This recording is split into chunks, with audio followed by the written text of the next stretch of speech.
Reddit user Me Hill unboxed his brand new $1,000 Steam machine, launched No Man's Sky, and played for exactly 20 minutes. A system update notification appeared. He initiated the install, the device rebooted, and the hardware went completely dark. All that remained was a breathing red light on the right half of the front LED bar. In Valve's official diagnostic documentation, this specific pattern is a system alert. It means the hardware has detected a concrete GPU failure. On a standard desktop PC, a dead graphics card is a modular problem. You swap the card and move on. But Valve built the Steam machine using ball grid array, or BGA, mounting to keep the footprint small. In a BGA setup, the GPU is permanently melted directly to the motherboard via hundreds of microscopic solder balls. Repairing a failed joint here requires a professional reballing process, a specialized surgery that can cost up to $800.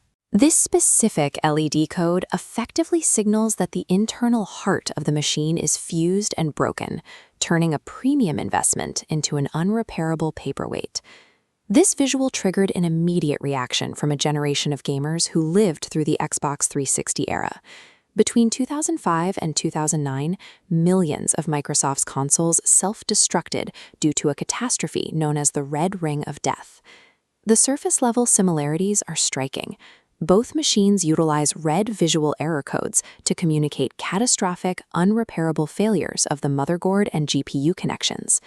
While the community began bracing for a multi-billion-dollar RROD disaster, hardware experts noted a specific discrepancy in the timeline of the failure. Hard engineering suggests the exact mechanism responsible for the Xbox 360's demise is physically impossible in this timeframe, pointing to a much deeper mystery. The Xbox 360 died because of thermal cycling. As the console heated up and cooled down, the constant expansion and contraction of the chips eventually cracked the solder joints. The Steam machine is designed to avoid this using a 5-nanometer chip, an incredibly efficient processor, paired with a massive vapor chamber cooling system that pulls heat away from the silicon much faster than standard heat sinks. Physical solder fractures result from cumulative fatigue. The thermal stress line must climb over months or years before the connection snaps. But this device failed in 20 minutes, thousands of hours short of the time required to degrade modern solder. Since the heat hasn't had the time to physically melt or crack the BGA joints, the GPU isn't burning out. It's having its power cut by something else entirely. The failure didn't happen during a peak thermal load or a high-intensity gameplay session. It occurred immediately following an automated system update. This points toward an issue with firmware initialization, the handshake the computer performs every time it turns on to verify its components are ready. If a corrupted BIOS update erases the motherboard's instructions, its ping to the graphics chip gets no response. The internal diagnostic logic misinterprets this silence as a dead chip, triggering the red LED alert. This creates a catch-22. Users could theoretically fix a software-locked GPU by entering a recovery menu, but because the GPU isn't initializing, the machine provides no video output to show that menu. A flawed update triggering on a specific batch of units creates a lethal software trap, locking users out of perfectly healthy hardware. Hardware launches often face early hurdles, but the outcome depends entirely on how the corporation manages the fallout.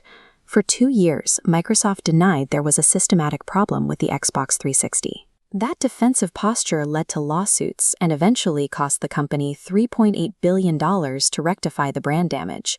Valve has taken the opposite path. Support representatives are acknowledging the batch-specific nature of the failure immediately and issuing no-questions-asked hardware replacements.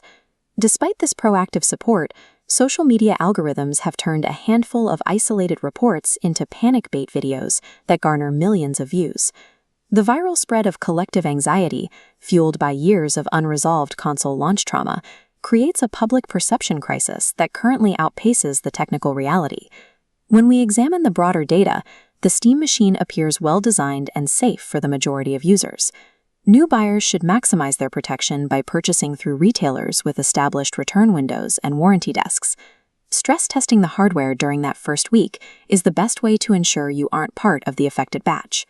A scary red line remains a manageable hurdle as long as the manufacturer stands behind their warranty.